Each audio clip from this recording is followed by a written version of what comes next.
was kindly asked by our translator to speak slowly, so that he can translate this to Romanian. So this is going to be a very long, slow speech.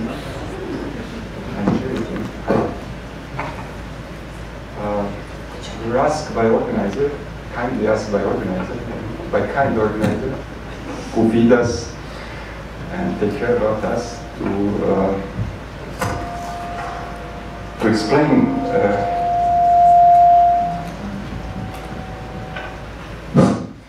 explain our criteria for judging these three categories that we were asked to do: architectural vision, graduation project, and architectural texts. And I borrowed these criteria from this book, The Ecologist by Felix Bettari, in this book he developed a kind of hybrid discipline which he named ecosophy, which actually used to explain the world today, the structure of the world, which is deformed by different sorts of forces that influence environmental, and then mental and social spaces. According to Guattari, there is a disbalance in the relationship between those three elements, and the task of any thinkers or practitioners is to put it back into a balance, or to find a way how to make the balance. So I will show 3 case studies from my teaching and architecture practice that are related to these 3 categories: environmental, social, and mental. Although each of these case studies contain in some way or another all 3, because they were imagined like holistic projects, but in each, I will underline in each of this one of these criteria. So the first one will be about environmental, and it's called Manifold 1.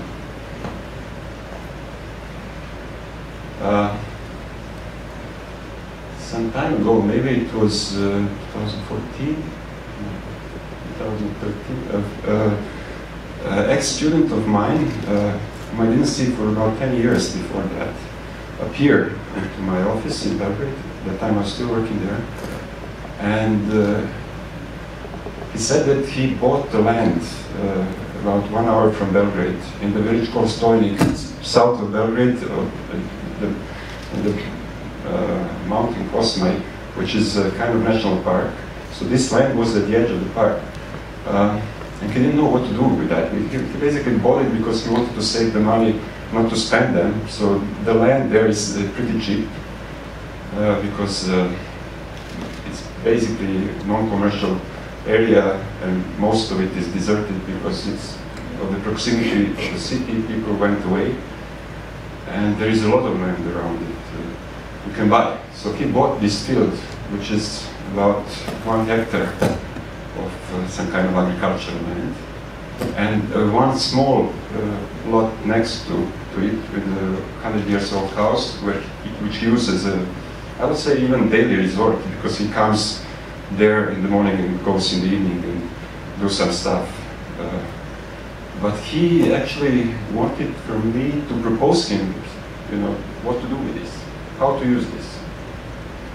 And from that moment we developed a project called Open Field, which I set up as a semester project in 2 schools, in Leso and in Belgrade, because at that semester, it was spring semester 2014.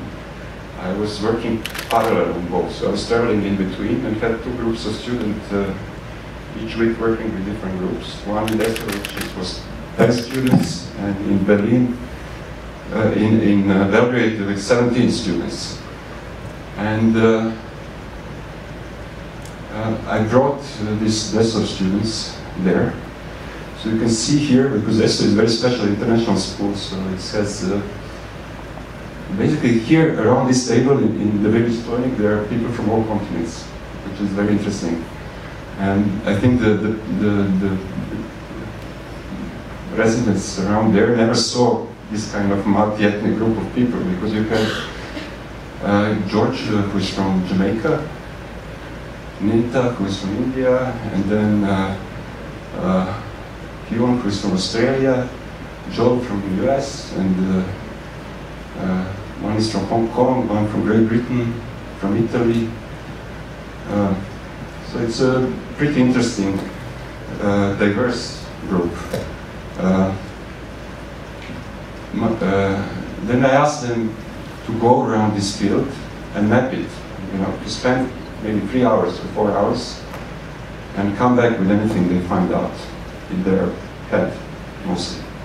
The brief that I made for law school was about collective building, how to create a space, design and build together, which will accommodate temporary groups of people that will gather there for any period of time they want and leave whenever they want, individually, so also accepting new ones who is coming, to stay there for some time to learn how to share space, how to share the days, how to maintain themselves together during these days, how to cook together, how to eat together, how to sleep together, how to build together. And with that experience to go back to their places and maybe contaminate others that will maybe follow them and come again. So the idea was that this place will continually grow according to certain system that they had to establish, a building system that they had to establish, and to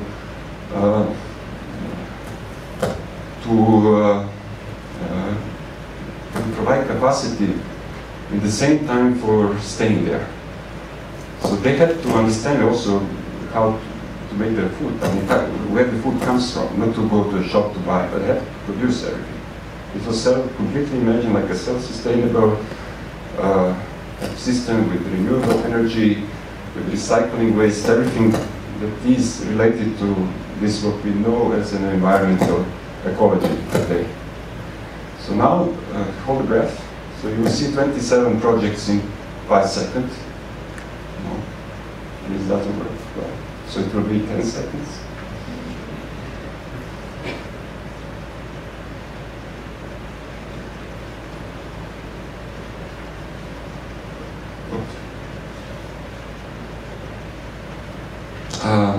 Coincidentally, in the same semester, I was asked by the organizer of the Swiss Pavilion in Venice Biennale 2014 to make a workshop and spend a week or 2 weeks there in Swiss Pavilion, which was 2 years ago curated by Hans-Ulrich Holkist, dedicated to Cedric Price and with so they asked people from different schools to bring their students and do their workshops. And this program, which was attached to the main program of the Swiss Pavilion, was called Schools of Tomorrow. And I will offer all these students, 27 students, to come with me there, spend a week working in the Swiss Pavilion, and to do something which I was called from many to one. So the idea was when you have so many projects, how you create decisions. So you have a diverse group of people who produce diverse group of projects. And we had to agree about one that is going to be developed further on. How do we filter that one? So that was my main question. How do you come to one out of many? And what are the tools for creating this kind of decision? It's very important today because we live in the pluralistic world, and criteria are very, let's say, flexible. So how you create decision that will be followed by many and accepted by many. Certain students couldn't come because I guess it was too expensive for them to spend about 600 euros in Venice. So I could invite more students from Dessau. So there was again international group of 20 students, among which 10 were working on that project, but 10 others didn't have any connection to this project. So it was completely new for them. So it's another kind of diversity which you have in this multicultural group made of now 10 Chinese, 5 from Hong Kong and 5 from the rest of China, and then the others that I already mentioned, transcontinental group. So these are like these projects. This is the tool that I explained them there. We had only 5 days to work on it. There were 4 groups, and each group was given 5 or 6, 7 different projects, and they had to use this filter, startup, physical, social, and mental, to extrapolate the qualities or the good elements or attributes of each of these projects. So that was the first round. And each group created 1 project out of 7. And then each group was given these 4 new projects to create 1 out of these 4 new projects. So we had 4 1 projects that we then compiled all together into 1. So we were working this day by day, and it was a very interesting experience. The first time I did it, we did that in the courtyard of the Swiss Pavilion in July 2014. And also some of the time we spent in Arsenale, because we had a classroom there also. And you can see here how these discussions and work around the group could look like, and then how they produce day by day different sorts of projects, and then elaborating them to the others, because you have constantly to create things and then to exchange them and explain to the others what you have done. So slowly the elements were like coming out of this, and some kind of key words or that were describing the quality of the project under certain criteria. There were 4 of these criteria, as I said, were starting to appear, so, which helped us actually to come through this gradual process to something that we call the 1. And this was the outcome of these 5 days. So in the last day we did only 2 things. One is to make a drawing on the floor, which is in the 1:8 scale, because that was possible in this atrium. And you can see the bottles are the size of a person. And the other thing is to try to make it very quick drawings. Again, it was only 1 day to do this, so you don't take them too seriously. But it will help me to explain. So it was very basic, simple modular system with 1 picture turned to the south to collect all the sun, and that could grow linearly, repeatedly, with the kind of service area, which is 1 huge square, which is semi-underground, semi-open, towards this, that contain all the possible services, storages, toilets, and containers for food and for water. And then attached to it, you have these light structures made of wood. At the end, it could look like something like this. I had to do my own projects from, I think, 4 years ago, where they turn again towards vernacular sources. This is somewhere in Switzerland, but this is the closest image that I could find that could actually describe our intentions. We didn't have a chance to develop it further on, but we packed our work into an archive, and that archive became a property of the Swiss Cultural Institute, now somewhere in Geneva.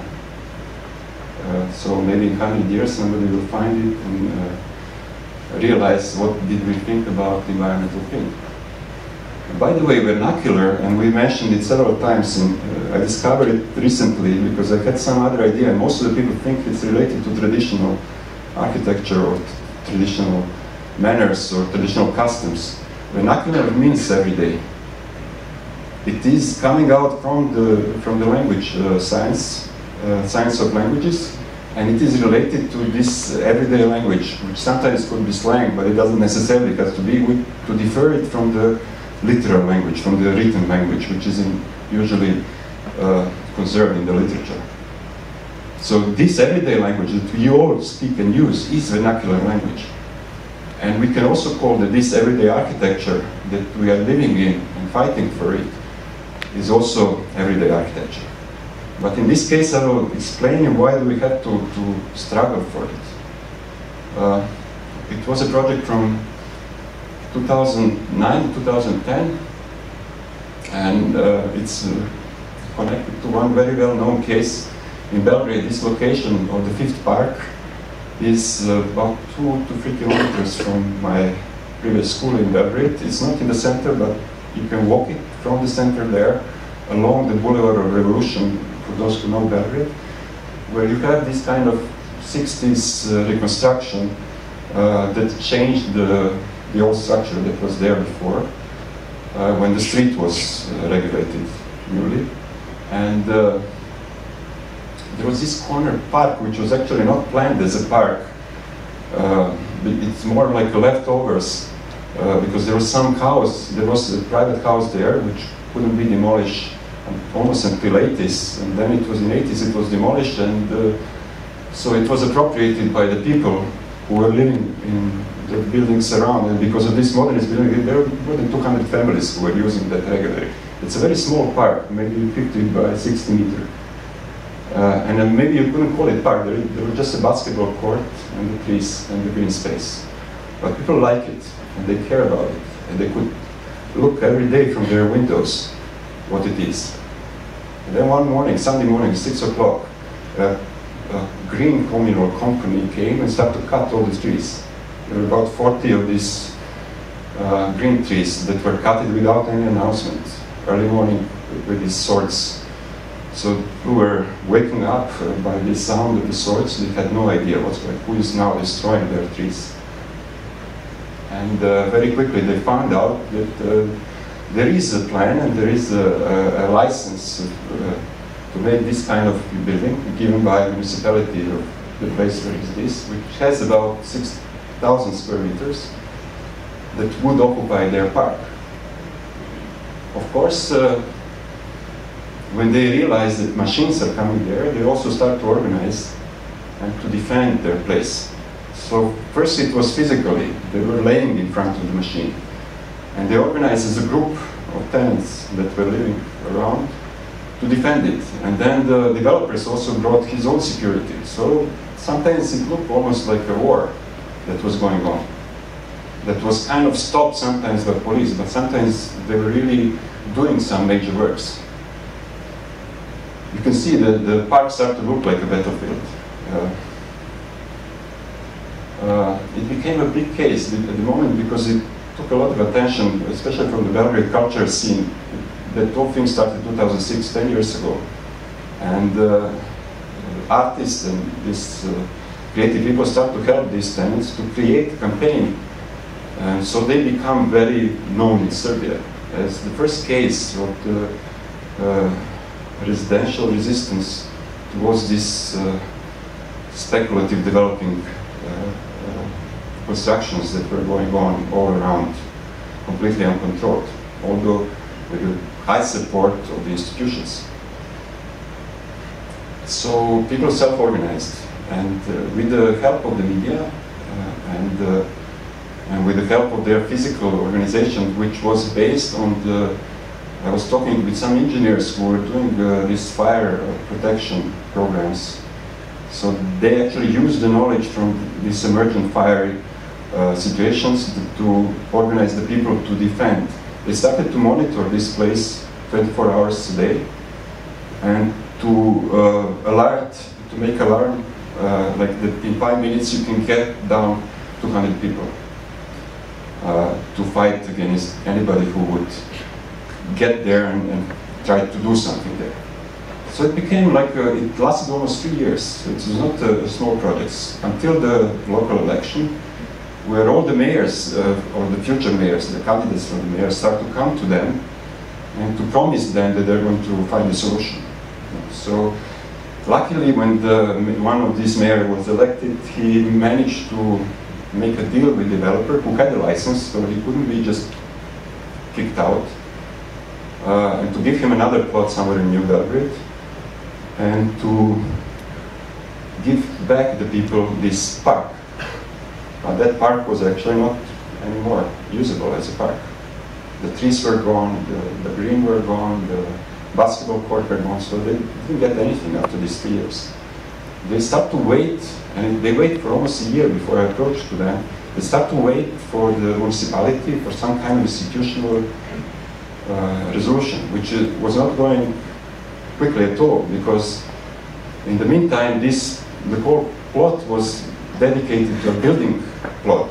So it stopped to be a green plot anymore. And in order to put it back to the green plot, you had to change the whole plan. Somebody had to finance this process of changing, and nobody from city administration was interested to do that.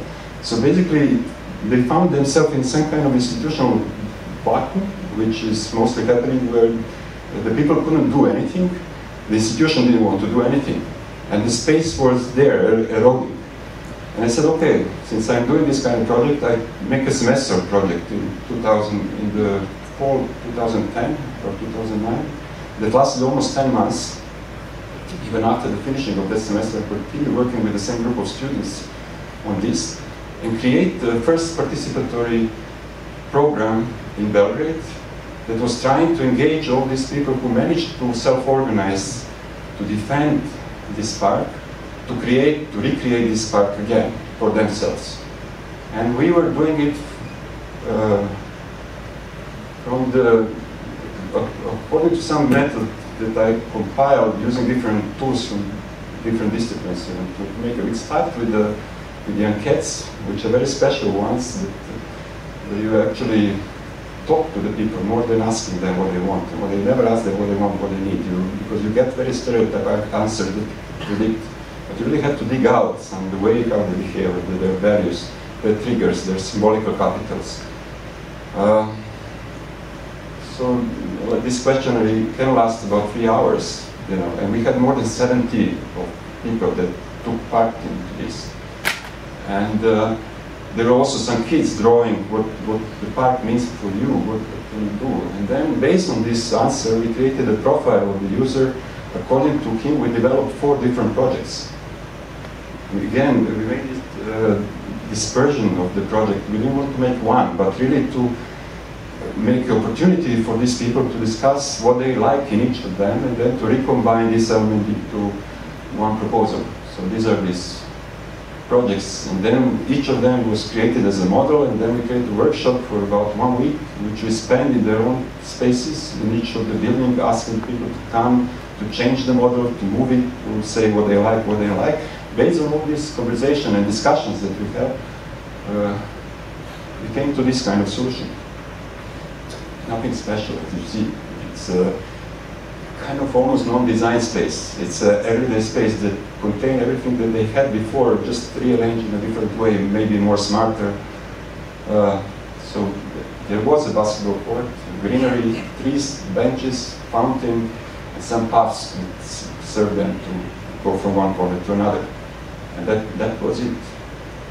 They don't ask for anything more than this. People just need a very usual space that is made of a hard material so that it can maintain itself, basically. It cannot be destroyed. And they all more or less agree about the content. The problem was that they couldn't agree about the position of this basketball court. At that moment, I also created another workshop where we tried to come to a consensus where to put the basketball courts, because it takes almost 1/3 of the park. So without definition of the position of the basketball court, you can't step forward. At that last meeting, they got in clash, and which was, I think, provoked even before, and it was hidden with the common enemy. And then I realized that in the moment when they lost the common enemy, when they have to create something that they never see, it's very hard to find the agreement. And without the agreement, you don't actually need the common space. You could use the field as it was. So that field stayed as it was. We tried to please them by drawing it one-to-one, what was the idea. to be. This was the lines were made of flowers, so it disappeared after the first rain. But you know, people came and they saw, but there were still two conflicting groups. They purposely actually were raising that question of the position of the basketball court, and they couldn't they didn't want to come to agreement. They wanted a conflict. At that moment I closed the project and I told them, if you do not agree, you will not have a common space in which you will quarrel again. But the space has to come, the public space has to be a result of some kind of consensus among very diverse interests. If you don't have a consensus, you don't need a public space. If you are not able to come to a consensus. Maybe public space is something that serves people actually to build the society, or to rebuild this kind of social quality of the society that was destroyed in this transition that happened. So both sides were secretly calling me and telling me that they will support any decision I make, but I didn't want to decide for them. So that project actually was never realized. The field is still, after 10 years, or now actually 6 years, is still there, the way how we left it. And the city didn't do anything, the people didn't do anything. This is what the everyday today is, the leftover battlefields. However, it finished in a book, The Next Generation. Some students sent it, and it was selected for this youth book in 2012, explaining some qualities of this project that I already mentioned as something that are actually the attributes for the future, and that we have to rethink about. So, what are these qualities? I will explain for the third case study, which is called relational good. It started as a project that I was asked to do for Vladimir Matsura, art collector, who lives in Vienna most of the time, but sometimes he comes to Belgrade. And he bought a field. He has a very important art collection, one of the, I think it's better than the Museum of Contemporary Art in Belgrade. It compiled ex-Yugoslavian art from 30s, 50s, 60s, 70s, basically the best modern art that you can find in the territory of ex-Yugoslavia. And he tried to work with the institutions in Belgrade, but none of them want to give him autonomy to arrange his part of collection within some institutional, because they wanted to arrange it in a discuratorial way that is usually applied in the institution. But he has another relation to art, which they couldn't understand. So he decided to make his own museum, basically. And he came to me and said, I bought a field about 20 kilometers from Belgrade on the flatland, so it's in this side of Vojvodina, on the Danube. And I have 10,000 euros, so can you make me a museum? So I was thinking, what can we do with 10,000 euros? And because of this large collection, and we came to this kind of very basic form that could be done by two person, built by two person, because it's just this, the ratio between the floor surface size and the size of the wall is calculated as the best possible in this kind of arrangement, plus some other quality. And he liked that, but then after a few months he said, okay, now I have 80,000 euros, make me something bigger in the same space. And then he took me first time there to that field, which you can see, it was January, completely frozen, and with this fog around, so basically you couldn't see much. But he was really talking and explaining. And then we came to this form. I understood from his speech that he wants something extension of this. He said add another meander and then add something on the top and add something here. So we went home, and I think in one day we came to this very simple shape that has that looks actually very basic, but it has complexity because it has these 7 containers that are made 5 meters wide because of the construction idea that it could be built by these builders. They did all these illegal houses around Serbia. There are 2.5 million of them. And there are many of these kind of unofficial builders who are capable to do such kind of things in a very raw way, but very efficient. So I was calculated from the beginning that if you have 80,000, you can do only such kind of things, very, very basic. And this is one of the criteria that was part of the project. And then also you add some idea of the continual space and connection between the horizontal and vertical and so on, all made in a very simple cube. It became a kind of an emblem of the museum, which was not really interesting to see, but the house looked like that. This we did in 2 days. And these are the renderings that we gave him to check, to see if he likes. We used this gray color just as a neutral one without any intention to leave it like that. And he said he liked, and we continue. We did the executive project, but he actually in the same period when we were developing this project, he built it without any measures based on these renderings that were read by these meisters that were doing all this illegal building. It is illegal building. It's 650 square meter museum which doesn't have any license. But among 2 million, it's nothing. I mean, 1 peso more, it doesn't mean anything. But the bigger problem for me with that building that he completely disrespect our idea. He took some obvious part, you know, of the things that he can read from the rendering, but actually the most complex part, which was in the spatial dimension of the building, he didn't care. He changed that. The way he was. So when he invited us to see, it was still like the gray construction were already done. I told him, look, I mean, this is a shame, you know. You show complete disrespect to us, and we don't like what the changes you did. So we don't want to have anything with this project.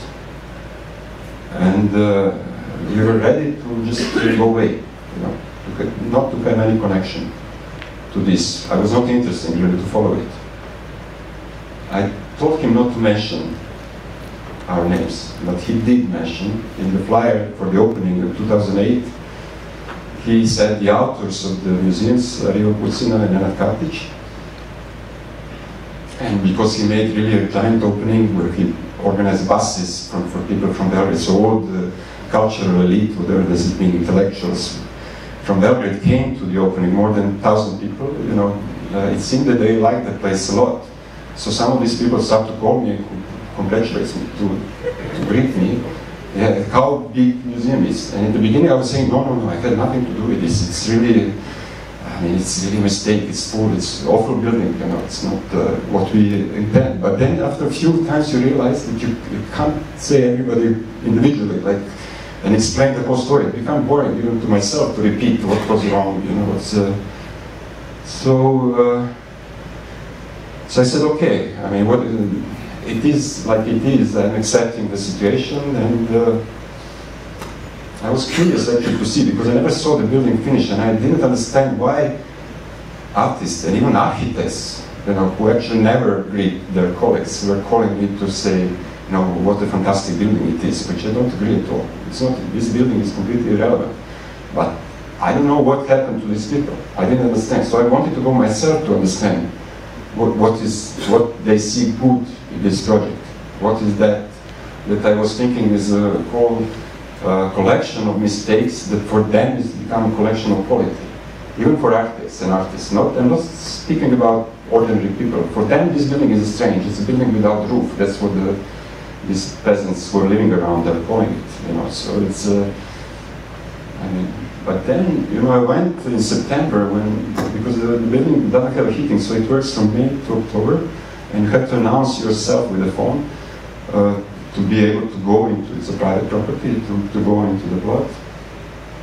And I went there in late September when all the rush passed already, and then I found myself enjoying the space.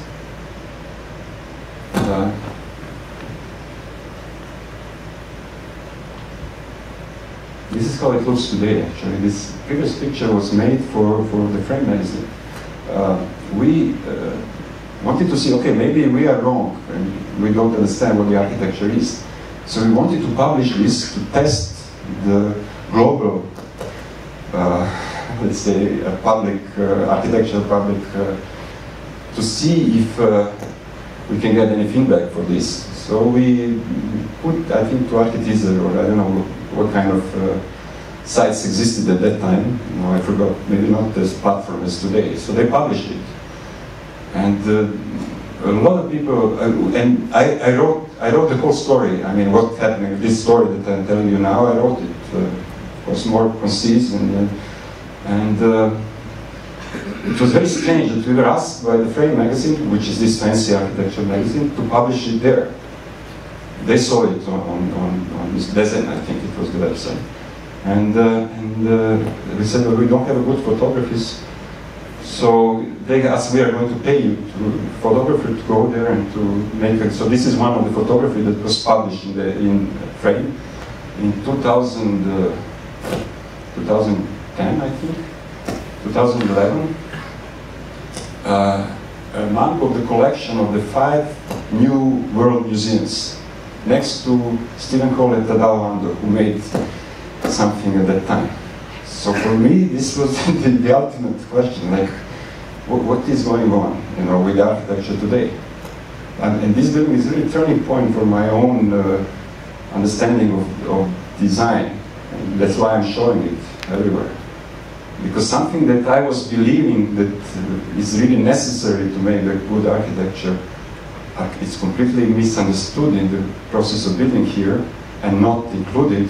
But something else existed that actually all the people, among them architects also, who likes this. And I couldn't explain, because the building was wrong in details. There were almost no, because it was made with these amateurs builders. Wrong in the spatial organization, wrong in the colors, wrong in the proportion, because he didn't have dimensions actually. He invented them. Everything was wrong. All the things that we teach the students that they should take care were actually not there. But still, I liked the building when I was there as an observer. I put myself in a role that I'm not the architect who designed it, but a person who is just coming there for a visit, and I really enjoyed it. And I really couldn't explain myself, where is that quality actually that we somehow managed to produce. I found the solution in that we actually add Matsura as a co-creator. So we said, okay, it could be a participatory project in which the client actually become also a co-creator of the buildings. Although his level of creation is mostly in the destruction, but he also added some other qualities, some sense, special sense that he has, the sense that was developed by observing the artworks for all his life, basically.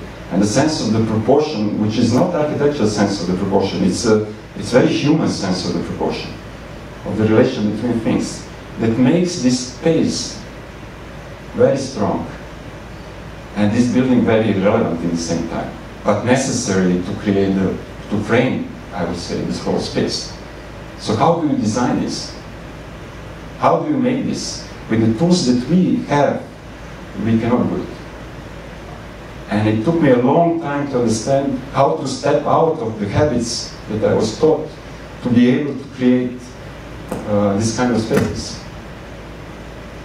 I don't know if the images can actually brought the quality, but this is something that attracts a lot of people there. It's a combination of the space, environment, artwork, design work, not completely organized, very much informal. The building that is completely imperfect, the building that is not finished, very raw, but without intention to be raw. It's not like you use the raw material because you design it. Somehow things happen there.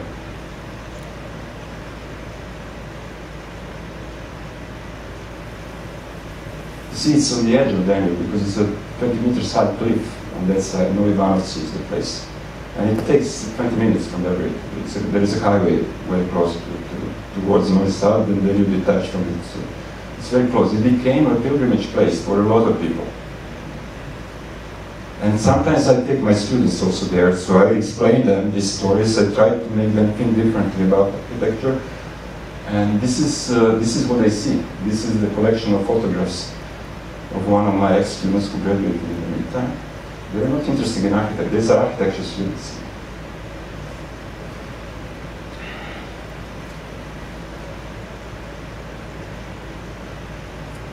So, I believe that what we should concentrate is on developing the capacity of the building to create relationships, not to create autonomous object anymore.